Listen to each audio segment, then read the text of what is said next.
Assalamualaikum warahmatullahi wabarakatuh. Nama saya Tania Eka Fadila dari kelas 11 Multimedia 3 ingin menjelaskan tentang teks eksplanasi yang telah saya buat. Sebelum itu, saya akan menjelaskan apa itu teks eksplanasi. Teks eksplanasi adalah teks yang menjelaskan dan menggambarkan suatu peristiwa alam, ilmu pengetahuan, sosial, budaya, atau fenomena lainnya secara ilmiah. Sebuah peristiwa, baik peristiwa alam maupun sosial yang terjadi di sekitar kita, selalu memiliki hubungan sebab, akibat, juga proses. Lanjut pada teks eksplanasi yang telah saya buat, yang berjudul Tsunami. Tsunami adalah bencana alam berupa gelombang laut besar yang datang dengan cepat dan tiba-tiba menerjang kawasan pantai. Gelombang tersebut terbentuk karena adanya gempa atau gunung Merapi yang meletus di bawah laut. Besarnya gelombang tsunami menyebabkan banjir dan kerusakan ketika menghantam daratan pantai. Pembentukan tsunami terjadi saat dasar laut permukaan naik turun selama gempa berlangsung. Patahan tersebut mengakibatkan terganggunya keseimbangan air laut. Patahan yang besar akan menghasilkan tenaga gelombang yang besar juga. Beberapa saat setelah terjadi gempa, air laut mulai surut.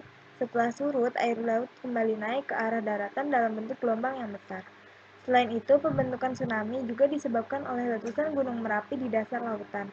Letusan tersebut menyebabkan tingginya pergerakan air laut atau perairan di sekitarnya. Semakin besar tsunami, maka semakin besar banjir atau kerusakan yang terjadi saat menghantam pantai. Tsunami telah menjadi salah satu bencana yang menyebabkan kerusakan besar bagi manusia. Kerusakan terjadi saat tsunami menghantam pemukiman penduduk, sehingga membuat keadaan sekitar hancur berantakan.